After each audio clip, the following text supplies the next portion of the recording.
Kak. Assalamualaikum warahmatullahi wabarakatuh. Waalaikumsalam warahmatullahi wabarakatuh. Sekarang saya dengan salah satu penyuluh yang mengisi dengan majelis taklim Al-Ikhlas di Merican Kediri. Ini dengan Bapak Sinten ya? Saya Pak Zainal Arifin.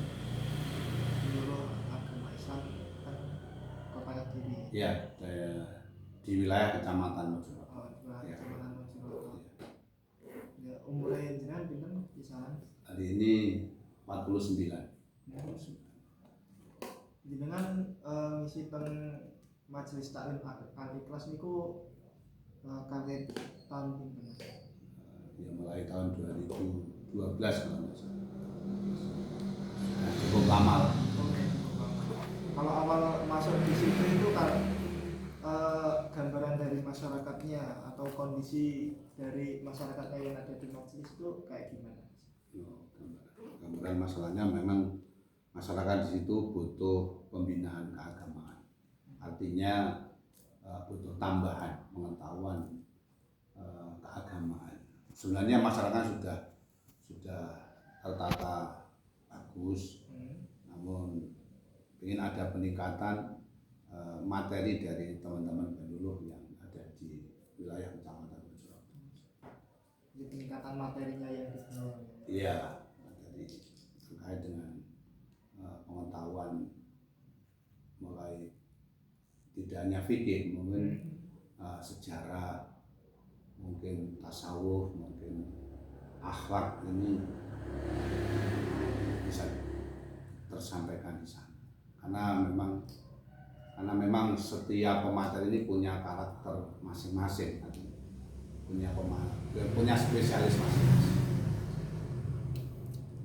Terus niku metode yang dipakai itu metode yang kayak gimana kalau ya, ketika kita memberikan penyuluhan tentang keagamaan, metode yang kami pakai ini, yang pertama itu ceramah. Diawali dengan ceramah, kemudian ada tanya jawab. Kalau sudah ada tanya jawab, kemudian kami juga dari penyuluh ini mengupayakan sebuah evaluasi ya tidak secara resmi, namun mungkin satu di antara mereka coba kita berikan pertanyaan. Kalau kita anggap yang menjawab ini merepresentasikan anggota, berarti materi yang kita sampaikan sudah masuk.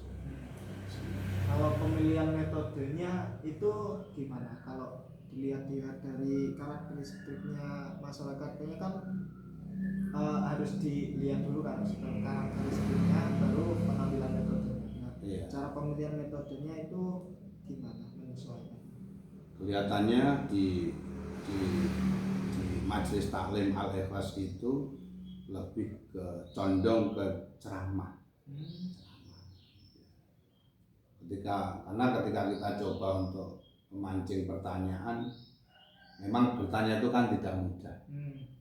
Karena mungkin melihat latar belakang pendidikan dan seterusnya, ini agak kesulitan ketika kita ini kemudian semacam diskusi itu kesulitan, apalagi sampai bertanya.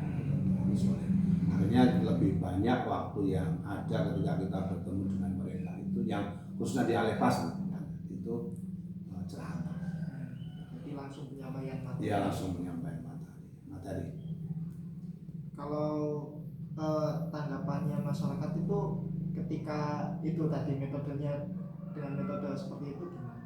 Oh ya, selama ini masyarakat sangat antusias dengan ceramah itu karena gaya ceramah kita ini ada sedikit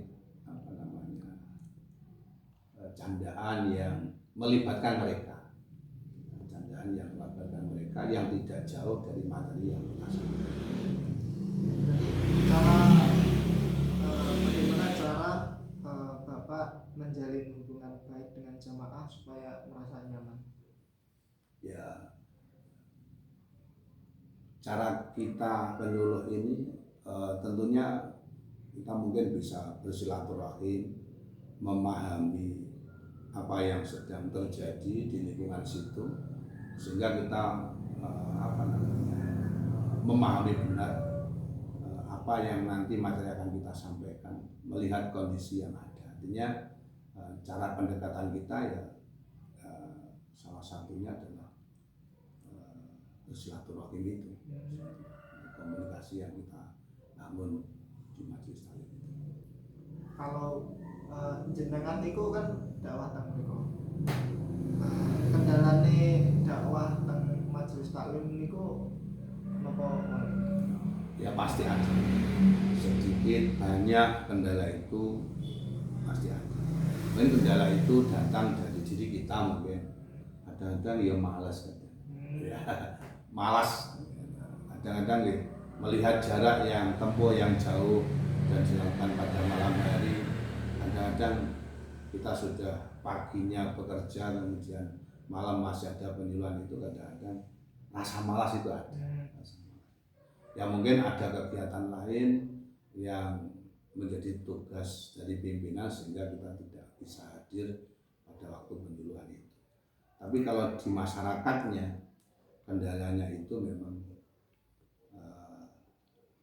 kadang-kadang orang itu ketika dia mendapatkan sindiran dari anggota yang lain, itu kadang-kadang dia sudah tidak mau datang lagi. Artinya sensitif dari anggota ini menyebabkan tidak terpenuhinya semua jamaah bisa hadir. Itu kendalanya seperti itu. Saya kira kalau dari kita seperti itu, dari jamaah saya kira seperti itu. Kalau kendala yang berarti tidak ada, karena memang rumahnya juga tidak jauh dari tempat kegiatan. Kalau kendala cuaca itu hal yang biasa. Kita pun kalau semangatnya ada ya tetap berangkat, walaupun toh hujan, walaupun toh seperti pemateri yang lain. Kalau cara Bapak mengatasi perbedaan tingkat pemahaman dari jamaah itu gimana? Ya, caranya tidak lain adalah mengulang yang sekiranya materi itu sulit dipahami, maka bisa kita ulang, tapi dengan cara mengemas kembali sesuai tingkat pemahaman mereka. Artinya kan kadang materi itu tidak sekali kita sampaikan kemudian bisa diterima utuh, kan enggak, bisa kita diulang kembali dengan bahasan mungkin kalimatnya yang kita sampaikan ini kalimat yang sangat mudah untuk diterima. Kadang-kadang bahasa yang kita gunakan untuk menyampaikan materi kadang-kadang terbawa dalam kedinasan.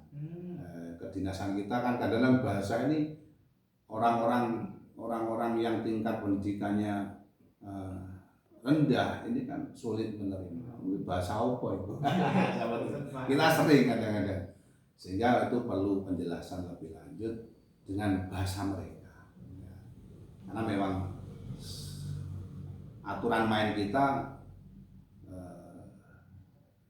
biqadri uqulihim, sejauh kemampuan mereka dalam mencerna materi itu ya sesuai dengan kemampuan akalnya.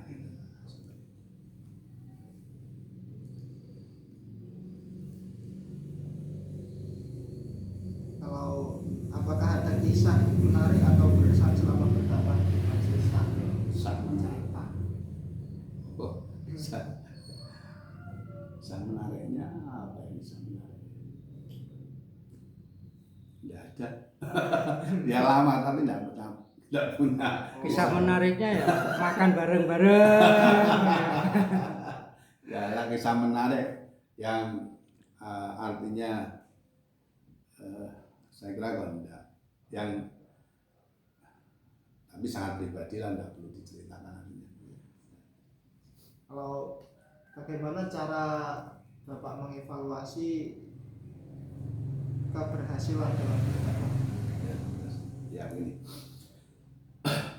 memang secara angka belum pernah kita secara angkanya yang dulu nilainya 6 kemudian menjadi 8 tapi kita bisa memahami ketika kita datang kemudian mengadakan pendekatan kemudian sampai hari ini kemudian kita juga bisa melihat bagaimana satu yang keberhasilan itu dilihat dari kekompakan mereka, kerukunan mereka. Artinya berarti ketika orang itu berkumpul lama kemudian tetap bersatu, ini satu keberhasilan. Artinya apa?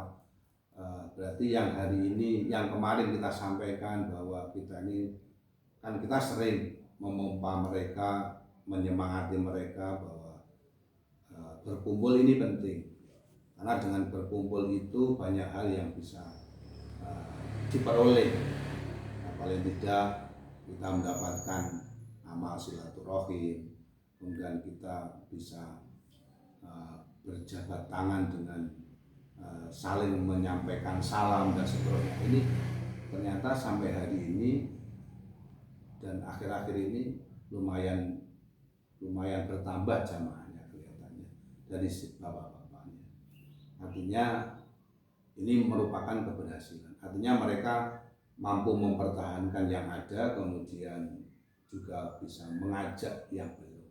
Ini berarti menurut kita penyuluh ini berarti apa yang menjadi target kita ini keberhasilannya ada. Kemudian di samping itu pengamalan agama. Pengamalan agama itu bisa dilihat di lingkungan situ bahwa kesadaran untuk beragama ini semakin tinggi. Artinya dalam melakukan amaliyah agama ini semakin baik.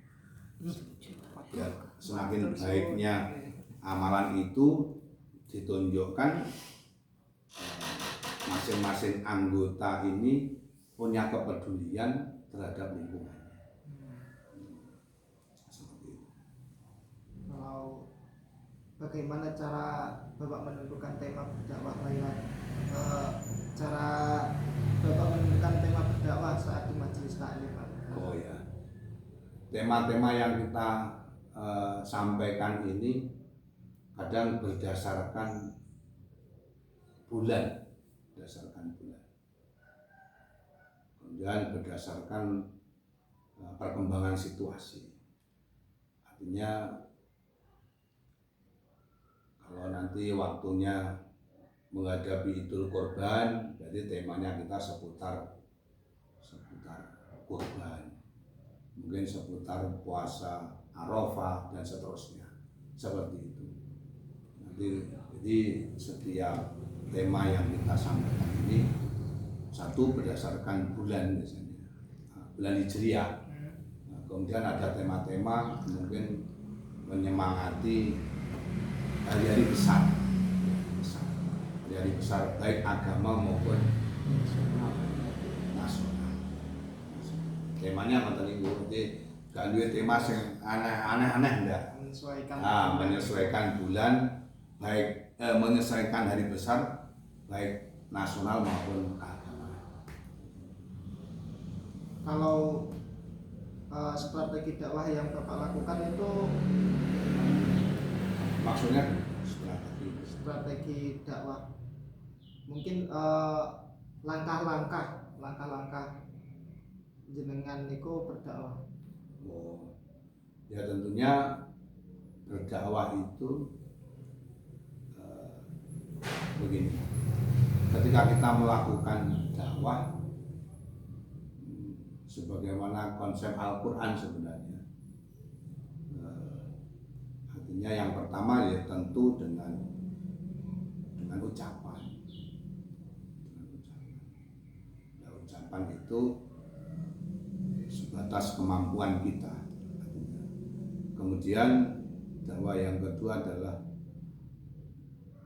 bilhal, dengan tindakan.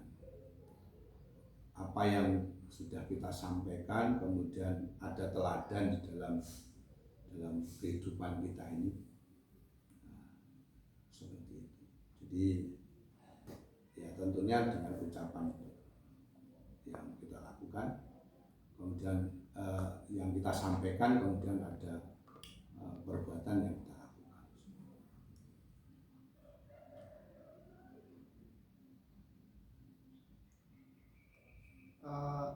Apakah strategi tersebut membuat audien lebih bisa memahami cara penyampaian Bapak? Oh ya, tentunya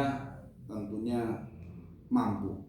Begini, ketika berdakwah kemudian kita mampu memberikan contoh teladan, kalimat yang kita sampaikan ini akan mengetuk pintu mereka. Artinya ketika kita juga melakukan hal yang kita sampaikan, hanya ketika kita mengajak sebuah kebaikan, kemudian kita juga melakukan, ini rasanya beda. Jadi otomatis ketika kita akan mengetuk hati orang lain, kemudian itu berasal dari hati kita yang baik, insya Allah itu akan sangat mudah diterima. Beda dengan kita hanya berbicara semata namun tidak ada upaya kita untuk memperbaiki diri kita sebagai orang yang berdakwah. Jadi sebenarnya bahkan itu akan jauh lebih efektif ketika itu contoh itu ada. Artinya tidak hanya sebatas ceramah tapi ada contoh. Iya, ada contoh. Contohnya datang dari kita yang memberikan ceramah. Terus tujuan Bapak berdakwah selama ini nopo nggih? Iya. Apakah sudah tercapai? Oh, dan secara kedinasan kami sebagai penyuluh tentunya secara ukuran masyarakat yang ada di Majelis Taklim Al-Ikhlas itu saya kira berhasil, artinya karena tugas penyuluh itu adalah membahasakan program pemerintah itu dengan bahasa agama. Jadi ketika masyarakat di situ memahami, bukti memahaminya adalah mereka tidak ada upaya untuk melawan pemerintah. Jadi apa yang menjadi program pemerintah kemudian diterjemahkan ke dalam bahasa agama dengan momentum hari besar Islam itu, hari besar nasional itu, alhamdulillah menurut kami ini berhasil. Ya berhasilnya, indikasinya berhasil itu masyarakat tidak mengadakan perlawanan terhadap program. Artinya seperti yang sekarang hari ini MBG, kemudian kan banyak liku-likunya bagaimana MBG didengar di medsos, tapi masyarakat tidak bergejolak. Artinya memahami benar bahwa program ini kan dibawa oleh penyuluh adalah program yang baik, program yang harus mendapat dukungan masyarakat. Kalau memang belum sempurna itu wajar karena memang program baru, maka butuh dukungan masyarakat. Alhamdulillah masyarakat di Merican itu sekitar Majelis Taklim Al-Ikhlas itu bisa memahami. Jadi dakwah penyuluh dengan program penerjemahan program pemerintah dengan bahasa agama ini berhasil.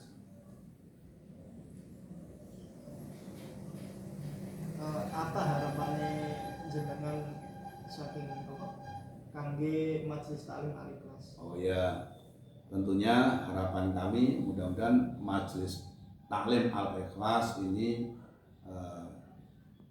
bisa berkembang baik. Masing-masing anggota bisa mengamalkan agama Islam ini dengan sebaik-baiknya. Karena dengan dasar amalia agama yang baik itu tentunya kebahagiaan, ketenangan, kedamaian dalam hidup itu akan tercapai. Karena tidak lain dan tidak bukan ada sebuah makalah, la islama illa bil jamaah, wala jama'ata illa bil imarah, wala imarata bid doa. Maka Islam itu tidak akan menjadi syiar bagus ketika tidak ada jamaah. Artinya tidak ada perkumpulan-perkumpulan. Nah, perkumpulan itu juga tidak akan dinamakan perkumpulan ketika tidak ada pengurusnya. Nah, pengurus itu tidak akan bisa berjalan ketika tidak ada rasa taat kepada para anggotanya. Tapi alhamdulillah di Al-Ikhlas itu semuanya sudah ada unsur-unsur itu. Ada pengurusnya juga ditaati, kemudian juga bisa istiqomah. Walaupun kemarin diterpa angin puting beliung terkait dengan COVID, tetap berjalan kembali. Masalahnya ada juga majelis taklim yang dengan COVID itu sekarang belum bisa bangkit kembali. Nah, ini berarti kekompakan, kesadaran masyarakat untuk berkumpul itu ada. Maka itu adalah faktor pendukung bagaimana Islam itu punya syiar. Sampun iki pun cekap istilahnya. Assalamualaikum warahmatullahi wabarakatuh. Waalaikumsalam warahmatullahi wabarakatuh.